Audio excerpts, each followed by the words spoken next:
আল্লাহ নবী নূহ নবী সিনা মুবারকে যখন আজরাইল হাতটা রেখেছে, আল্লাহ নবী বলেছিল, আজরাইল রে, তোমার মনে কি কোনো দয়া ময়া নাই রে আজরাইল?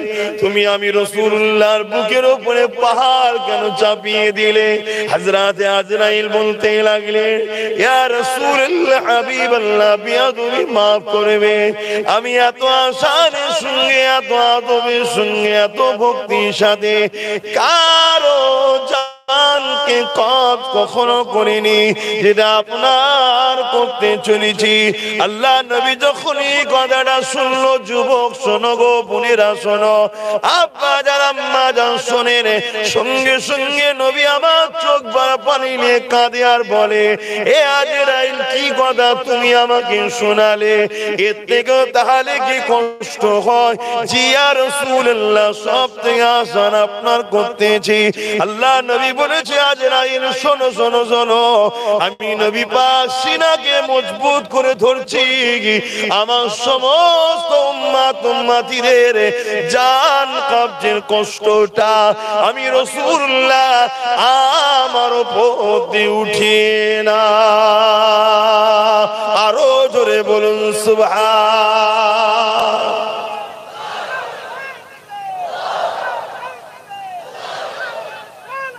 ইয়া রাসূলুল্লাহ, ইয়া রাসূলুল্লাহ, জিন্দাবাদ। আল্লাহু আকবার। কখন সেই নবীর কথা ভাবেন? কখনো কি সেই নবীর জন্য দিল আমার ঘরের ভাইদের কাঁদে? কখনো কি সেই নবীর দিনটা কি করে সন্ত্রাস, অত্যাচারী, জালিমদের হাত থেকে নিরাপদে থাকবে? কখনো ভাবেন? বলুন আমার ভাইরা, যে নবী বলল পাহাড় চাপিয়ে দিলে, সেই নবী যখন আওয়াজ শুনলো যে আজরাইল বলল, এত আসান কারণই নেই, তখনই বলছে, আজরাইল কি বললে? আমার দুর্বল উম্মত গরিব কষ্ট পাবে, কমজোর উম্মত কষ্ট পাবে। এ আজরাইল, আমি সিনাকে মজবুত করে ধরছি, সবার কষ্টের বেদনা আমার বুকের উপর তুলে না। সেই ময়ান নবী, দয়ান নবীর কথা কখনো মনে পড়ে? ভাবো, শুনে রেখে দাও, আজ বড় পাওয়ারের সাথে বলে যাচ্ছি, যাদের দিল নবীর জন্য কাঁদে না ও বেঈমান, যাদের দিল রাসূলুল্লাহর জন্য কষ্ট পায় না, কাঁদে না, ওর মধ্যে কোনো ঈমান নাই।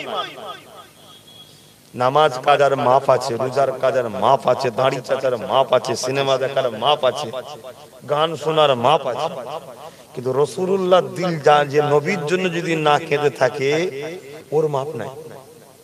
কেন? ওর মধ্যে ঈমানই নাই। আর যার ঈমান নেই তার কোনোদিন মাপ নাই। নামাজ কাজার মাপ আছে, কেমন? আল্লাহ চাইলে কোনো শাস্তি না দিয়েও মাফ করতে পারে, আর না হয় শাস্তি দিয়ে মাফ করে দেবে। আর যার দিল নবীর জন্য কাঁদে না, তাকে আল্লাহ জাহান্নামে ঢুকাবে আর বেরোবে না। ফাইসাল্লাহ তোমাদের হাতে, তুমি কোথায় থাকতে চাও, কোথায় যেতে চাও, তোমার ব্যাপার। হ্যাঁ হ্যাঁ হ্যাঁ, কি ভালোবেসেছে! যখন শিশু বেলায় দুলনায় দুলছে তখনও কাঁদছে, শুধু মা হালিমার ঘরে গেছে তখনও কাঁদছে। বাবারা নবী, এতিম নবী, মারা নবী, কখনো নিজের জন্য কাঁদেন। যখনই কেঁদেছে, আল্লাহ আমার উম্মতদের কি হবে, আমার উম্মতদের কি হবে, আমার উম্মতদের কি হবে। আর হায় উম্মত, সারা জীবন আমরা ভেবে গেলাম জালিম, বদমাইশ, লুটেরা, অত্যাচারী নেতাদের কি হবে সেটা আমরা ভেবে যাই, কখনো রাসূলুল্লাহর কথা ভাবিনি। হায় হায় হায়। আর আমরা যখন এসে আপনাদেরকে একটু বুঝাই, আল্লাহকে সাক্ষী রেখে বলুন, এই মুহূর্তে আপনাদের দিলে রাসূলুল্লাহর জন্য ভাবনা আসছে না আসে না? আওয়াজ দিয়ে বলুন আসছে না আসে না? কার কার দিলে আসছে সাক্ষী রেখে বলুন হাত তুলে আলহামদুলিল্লাহ। তাহলে যদি ঈমান বেরিয়ে যায় আমাদের সোহবতে বসে এই মুহূর্তে ঈমান তো ভেতরে আসছে, জোরে বলুন সুবহানাল্লাহ। কিন্তু আপনারা আমাদের কাছে বসতে চান না, আপনারা আমাদের থেকে অনেকে দূরে থাকতে চান। অনেকে আবার আমরা এলে তাদের অসুবিধা হয়, বাধা দেয়, নবিয়ানা মাহফিলকে মিটিয়ে দিতে চায়, গোপনে গিয়ে থানাকে অবজেকশন দেয়, কোরআনের মাহফিলের বিরোধী করে। শোনো, আজকে আবার বলে যাচ্ছি, हमें तो लूट लिया है आपनों ने, गैरों में कहां दम था, मेरे किस्ती जहां डूबी वहां पानी कम था। এটা একটা ছন্দবদ্ধবাদ আছে, কিন্তু হাকিকত কথা, তোমার আমার যদি সবথেকে বড় কেউ দুশমন থাকে, গাদ্দার থাকে, ক্ষতিকারক থাকে, সেটা তোমার আমার আস্তানার মধ্যে, তোমার আমার আস্তিনের মধ্যে, তোমার আমার গ্রাম ঘরের মধ্যে রয়েছে, যাকে আরবিতে বলা হয় মুনাফিক। চিনবেন কি করে? সব জায়গায় পাওয়া যায়, রাসূলুল্লাহর জন্য পাওয়া যায় না। এইটা হলো মুনাফিক চেনার বৈশিষ্ট্য। আমার কথাই কি আমার ভাইদের মনে কষ্ট লাগছে? যে দিও লেগে যায় ভাই, আমি আপনাদের কষ্ট দিবার উদ্দেশ্যে বলিনি, আপনাদেরকে বাঁচাবার উদ্দেশ্যে বলছি। কেন পৃথিবী বারবার আমাদেরকে লুটতে চেয়েছে, এই পৃথিবী বারবার আমাদের বেটিদেরকে ইজ্জত আবরু আজমাতকে ধ্বংস করতে চেয়েছে, এই পৃথিবী বারবার আমাদের ঘর বাড়িকে, বসত বাড়ি ভিটে বাড়িকে উজাড় করেছে, চেষ্টা করেছে, কিন্তু পারেনি। ওই একটা জায়গাতে পৃথিবী পরাজিত হয়ে গেছে, কি? আমেনা লালের প্রেম ভালোবাসা যাদের দিলে ছিল তাকে বলা ঈমান। এই ঈমানের জোরে আমরা বারবার কামিয়াবি হয়ে আসছি, জোরে বলুন সুবহানাল্লাহ। ইতিহাস বলছে যখনই আমাদেরকে দুনিয়া লুটতে চেয়েছে, আমাদের হাতে তখন বন্দুক ছিল না, তরোয়াল ছিল না, ঢাল ছিল না, বোম ছিল না, ফোর্স ছিল না, মিলিটারি ছিল না, পদ ছিল না, শাসক ছিল না, সব তো লুটার জন্য ছিল, সাথে কেউ ছিল না। কিন্তু তারপরেও আমরা মাথা তুলেছি, কামিয়াবি হয়েছি, ফতে হয়েছি, জিন্দা রয়েছি শুধুমাত্র আমিনা লালের মদিনা থেকে খাস সাহায্য, যেটা আল্লাহর দয়া আমরা পেয়েছি, জোরে বলুন সুবহানাল্লাহ, আরো জোরে বলুন সুবহানাল্লাহ। তাই আমরা বারবার যেখানেই যাই আপনাদের হৃদয়টাকে খুলে খুলে আমিনা লালের প্রেম ভরতে চাই, কিন্তু আপনারা যদি ধরা না দেন ভরবো কি করে? আজকে বলুন, মাহফিলটার দিকে একবার ঘুরে ঘুরে তাকিয়ে বলুন, মাহফিলের সৌন্দর্য লাগছে না লাগে না? বলুন, আপনারাই বলুন। তো এটা কি আমার মাহফিল হচ্ছে না আমার বাপের হচ্ছে না আমার রাসূলুল্লাহর হচ্ছে? বলুন, তাহলে কার মাহফিলের মানান করলেন আপনারা? আপনারা 2 কিলো চালের জন্য শয়তানের মেজে ভরান, 1 কিলো আলুর জন্য জালিমের মাহফিল যে ভরাতে পারেন, আর আমেনা লালের যেখানে কথা হয় সেখানে ভরাতে গিয়ে আপনাদের কি অসুবিধা হয়? জানতে হবে আপনার ঈমান যদি থাকে এখানে টান আসবে, আর ঈমান যদি না থাকে টান আসবে না। আপনার ঈমান আছে তাই টেনে নিয়ে এসেছে। এই কাজ কারবার রোজ হবে, ব্যবসা বাণিজ্য রোজ হবে, হালকা বয়সে ভুল ভ্রান্তি অনেক হচ্ছে, আজকে চল মোহাম্মদ রসুলের গোলাম আসছে, 2টো রসুলের কথা বলবো, শুনবো, এই জন্য এসছেন তো নাকি? না আমি কি বলবো, আর আমি আপনাদেরকে শোনাবো না যে চাঁদে গেছে, আমি ওটা শোনাতে এসেনি, ও শোনাতে আমায় এসেনি আপনাকে, আমি কি শোনাতে এসেছি শুনবেন। আহা, আল্লাহ নবী একদিন দাঁড়িয়ে আছেন, আবু জেহেল বড় চিন্তায় পড়ে গেছে, মোহাম্মদ রাসূলকে রুখবো কিভাবে? তৎকালীন সময় পৃথিবী বিখ্যাত একটা জাদুঘর ছিল, তাকে বুড়ো করে হায়ার করে ভাড়া করে নিয়ে এসেছে মোহাম্মদ রাসূলের উপরে, যাদের জাদু করে তাকে ক্ষতি করা যায়।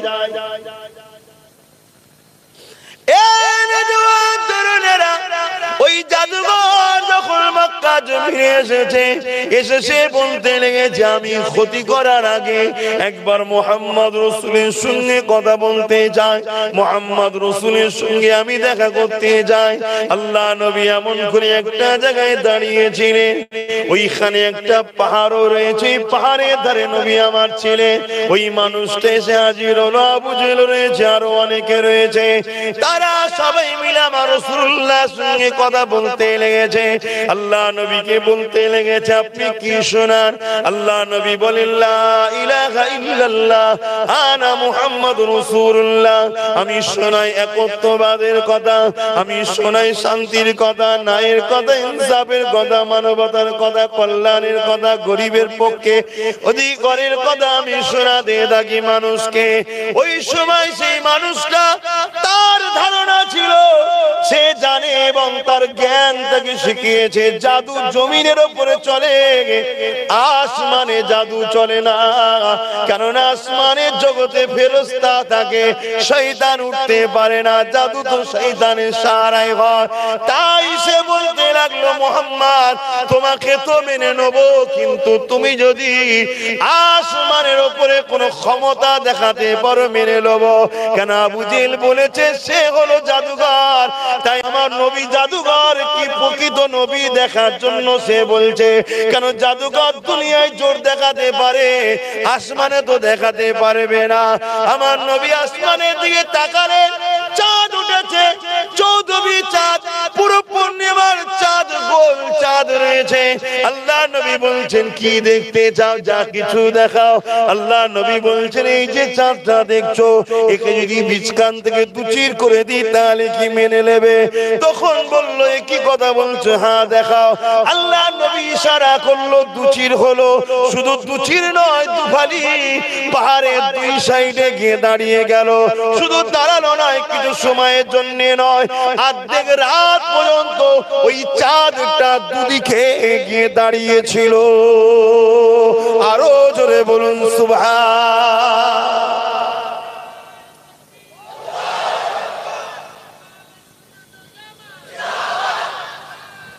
শুনছো যুবক, শুনছো তো?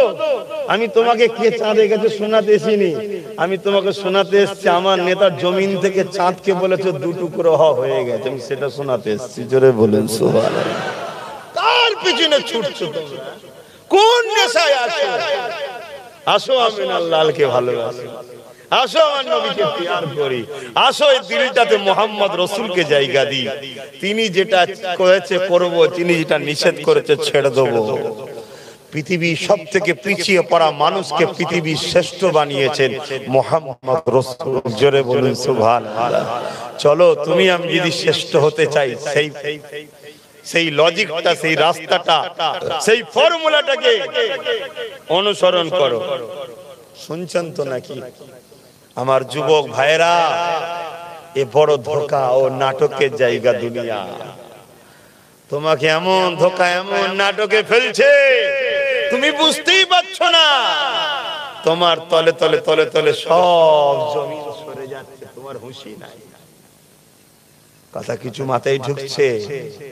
শোনো শোনো শোনো শোনো। তখন ওই জাদুকর আবু জেহেলকে লক্ষ্য করে ভর্ৎসনা দিচ্ছে, বদমাইশ, তুই কাকে জাদুকর বলছিস? কার সম্বন্ধে তুই এইসব মিথ্যা প্রচার করছিস?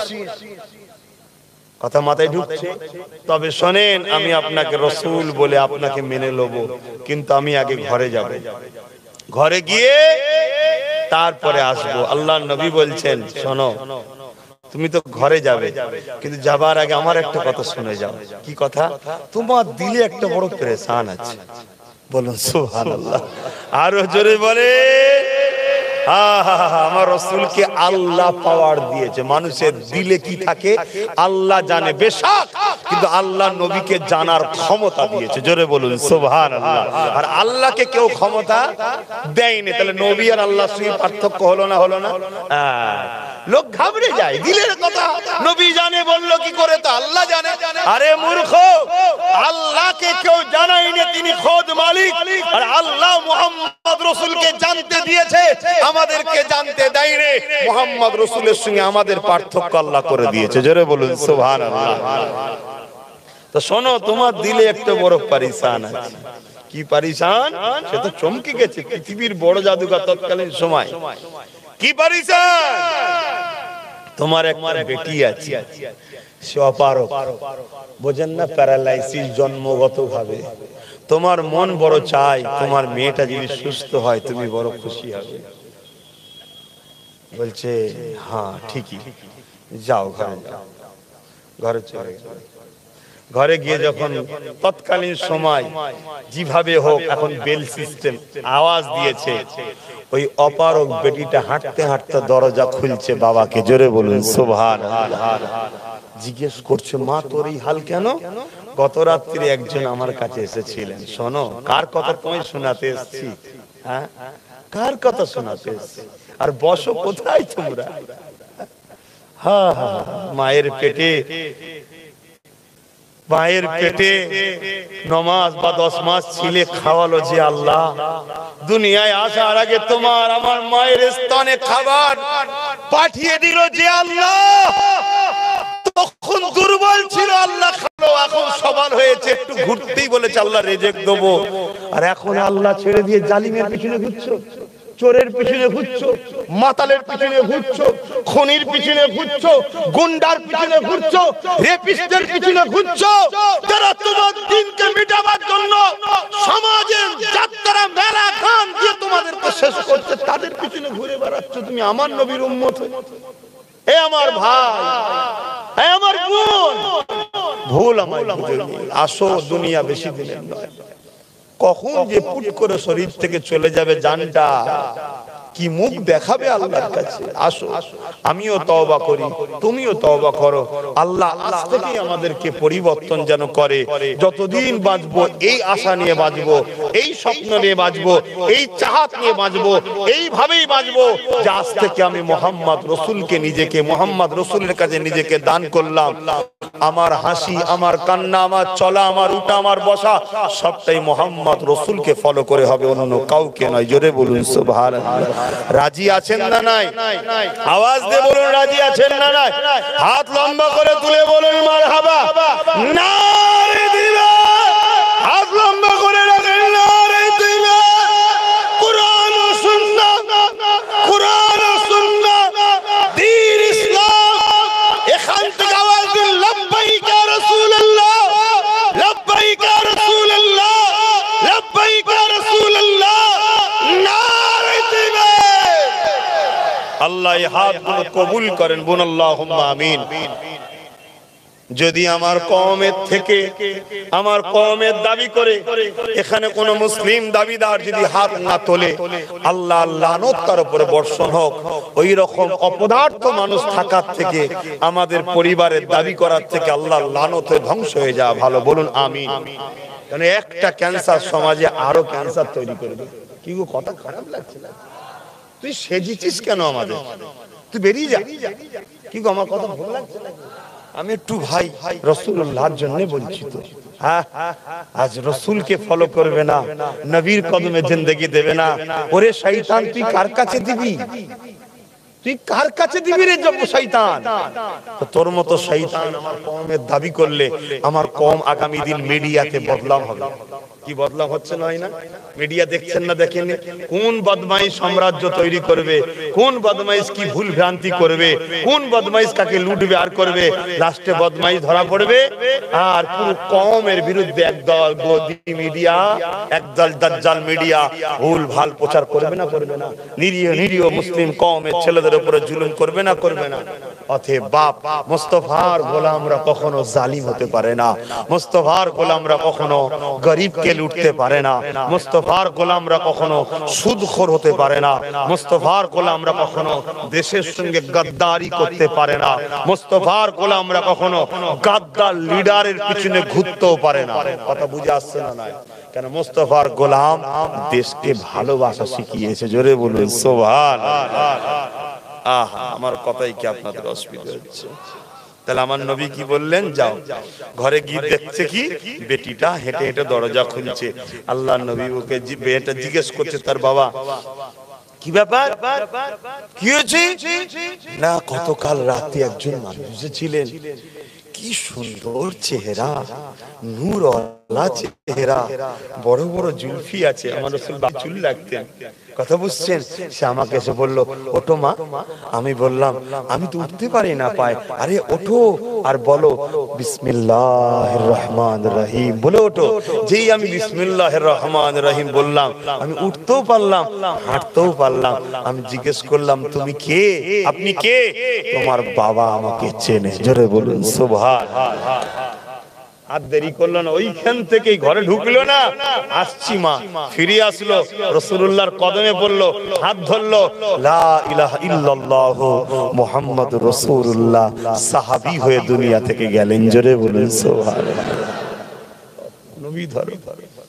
এই কালো কুচকুচে মানুষ ঠিকভাবে কথা বলতে পারে না, হাফসি দেশে ঘর। আজও সাউথ আফ্রিকা অনেক পিছিয়ে, তাহলে তখন কত পিছিয়ে ছিল ভাই। সেইখানকার একটা কালো হাফসি লম্বা চওড়া যুবক, তখন কান মানুষ কিনা বেচা হতো, আমার নবী কিনা বেচাটা বন্ধ করেছে। আমার নবী লড়াই করে বন্ধ করেছে, এমনি বন্ধ হয়নি।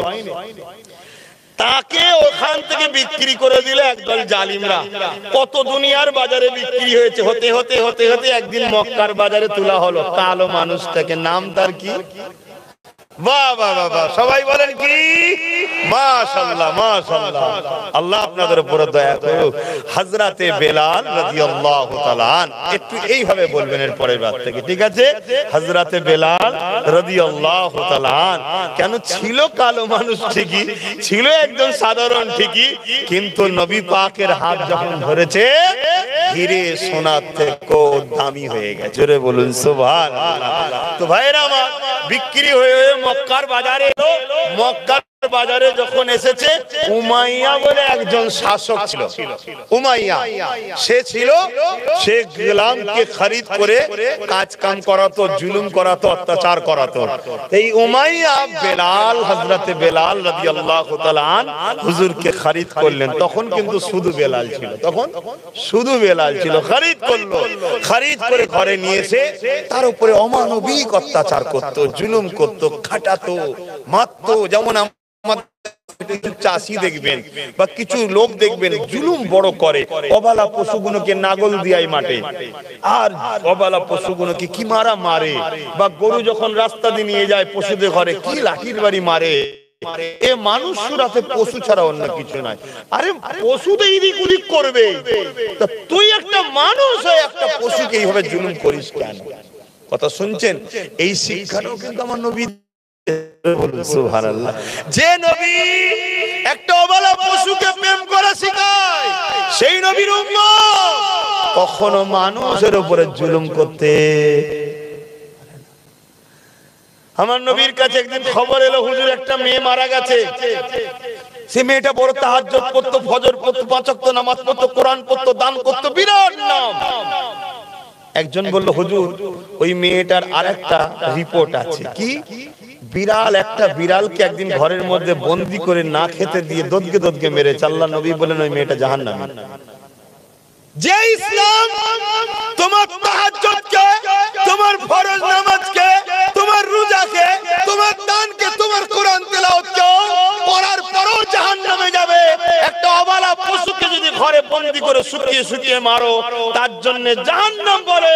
ওই ইসলামের মান্যওয়ালা কখনো জুলুম করতে, কখনো সন্ত্রাসী করতে, কখনো দেশের বিরুদ্ধে, কখনো জালিম নেতাদের পিছনে দাঁড়াতে পারে না।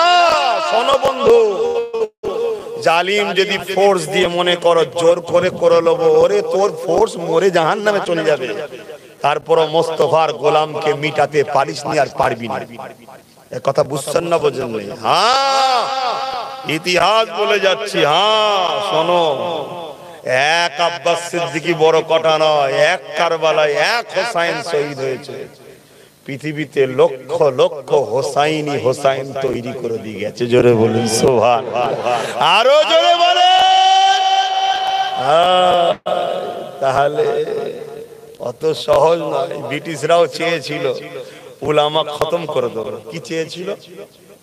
উলামা। জানেন তো নাকি এ দেশ ব্রিটিশ শাসন করতে জানেন না? এই দেশের কথা বলছি, দেশকে ভালোবাসা ইসলাম নয়? বলুন বলুন। হ্যাঁ, ওটা আমার ছেলেকে শিখাতে হবে না? নাই আমার ছেলেকে কেউ 5,000 টাকাতে দেশের বিরুদ্ধে চলে যাবে, আর আমার ছেলে যখন জানবে যে দেশকে ভালোবাসা নবীর সুন্নাত, 5,000 কেন 5 কোটি দিলেও লাথি মারবে। আমার নবীর সুন্নাত আমার জানের থেকে দামি বেশি। জোরে বলুন সুবহানাল্লাহ। কি গো, বলবে না বলবে না? আর যদি সে না জেনে থাকে তাহলে ভুল রাস্তায় চলে যাবে। আর যখনই ভুল রাস্তায় চলে যাবে, এই ভুল রাস্তায় নিয়ে যাচ্ছে যারা, তারাই ধরাবে, তারাই আবার মিডিয়া এসে দেখাবে, দেখো মোল্লা মোল্লা মোল্লা, মুসলমান মুসলমান। বলবে না বলবে না? শয়তান গুলো সারা দিন ধরে ওই করে যাচ্ছে, সারা দিন ওই করে যাচ্ছে। কি গো আমার কথা, আহা কি কথা বলছিলাম জানেন না? তার আগে কি কথা বলছিলাম? দেশের কথা। হ্যাঁ, ব্রিটিশরা দেশ শাসন করতে জানেন না? এসেছিল কি করতে জানেন? ব্যবসা করতে। কি করতে? ব্যবসা করতে। যেটু ব্যবসা করবো, কিন্তু সাদা চামড়া তো, সাদা চামড়ার নেশা বড় নেশা, খারাপ নেবেন না, হাকিকাত। এমন ঘোর খাওয়ালো পুরো দেশটাকেই দখল করে দিল। 199 বছর, কম বেশি 200 বছরে দেশকে গোলাম বানিয়ে দিয়েছিল। পুরো দেশকে, আমাদের ভারতবর্ষকে গোলাম বানিয়ে দিয়েছিল। অনেক লড়াইয়ের পর, ওই লড়াইয়ে তোমার আমার পূর্বপুরুষদেরও জিন্দেগি গেছে, বিভিন্ন ধর্মের পূর্বপুরুষদেরও জিন্দেগি গেছে, সবাই মিলে লড়াই করেছে। কিন্তু ব্রিটিশ কারো লড়াই গুরুত্ব দেয়নি। বিরোধী করছে করুক, বিরোধী করছে করুক। কিন্তু যেদিন হযরতে আব্দুল আজিজ মুহাদ্দিস দেহলভী রহমাতুল্লাহ আলাইহি, নাম শুনেছেন? একটু কথা বলবেন না? ইনি কে জানেন? তবলিগ জামাত, দেওবন্দি জামাত, ফুরফুরা ওয়ালা, চকি বলে জনপুরি ওয়ালা, মানে যত সিলসিলা আছে সবার হাদিসের মুরব্বি, সেই বংশের ছেলে। এই ভারতবর্ষের মানুষ হাদিস পেয়েছো যাদের দ্বারা, সেই বংশের ছেলে আব্দুল আজিজ মুহাদ্দিস দেহলভী রহমাতুল্লাহ আলাইহি দাঁড়িয়ে গিয়ে ফতোয়া দিলেন, উলামারা, আমার কওমের মানুষরা, মাতৃভূমিকে জালিমের বাঁচাবার জন্য লড়াই করতে হবে। ফতোয়াতে দিল লড়াই করা ফরজ। ব্রিটিশ থরথর করে কাঁপছে। কেন? ব্রিটিশ জানে একদিন যারা আন্দোলন করেছে, ভয় দেখিয়ে হোক, চমকে হোক, পয়সা দিয়ে হোক, যে কোনো হয় ম্যানেজ করা যাবে। এবারে যারা আন্দোলনে নামছে এদেরকে ম্যানেজ করা, বলুন বলুন বলুন, কেন? এরা আমাদের কামানের গোলার সামনে জান্নাত দেখতে পায়। জোরে বলুন সুবহানাল্লাহ। এরা আমাদের বোমের তোপের সামনে আল্লাহর জান্নাত দেখতে পায়। জোরে বলুন সুবহানাল্লাহ। অতএব এদেরকে মারবো কি জান্নাতের নেশায় তোপের দিকে ছুটে আসে। জোরে বলুন সুবহানাল্লাহ। শুনছেন তো নাকি? আমার দেশটা আবার নতুন করে ধ্বংসের দিকে যাচ্ছে। টুক করে শুধু বলে দিচ্ছি, ধ্বংসের দিকে যাচ্ছে, একটু খেয়াল করুন। কথা বুঝছেন? কেউ প্রকাশ্য ধ্বংস করছে আর তাকে পিছন থেকে ছদ্মবেশী সাথ দিচ্ছে, একটু খেয়াল করুন। বাস, দেশের স্বার্থে বললাম, কারণ দেশকে ভালোবাসা এটা আমার ধর্মের কাজ। ফিরে আসি আমার রাসূলুল্লাহর দিকে। কি কথা বলছিলাম? হযরতে বেলাল রাদিয়াল্লাহু তাআলা বলবো না? অসুবিধা হচ্ছে? আমার ভাইগুলোকে দেখে বড় ভালো লাগছে যে যা গুনাহ করেছে করেছে, ছোট গুনাহগুলো আজকে সব আল্লাহ মাফ করে দেবে। জোরে বলুন সুবহানাল্লাহ। আর যদি তওবা কেউ করো যে আল্লাহ বাকি জীবন রাসূলুল্লাহর দিকে ফলো করে চলবো, যেমন দুনিয়ায় এসেছিলাম কোনো গুনাহ ছিল না, এই যে বাচ্চা বানার কোনো গুনাহ আছে, ওই রকম বেগুনাহ আল্লাহ করে ঘর দেবে। জোরে বলুন সুবহানাল্লাহ। সেই নবীর উপরে একটা নাত শরীফ পড়বো, একটু মহব্বতের দরুদ। আল্লাহুম্মা সাল্লি আলা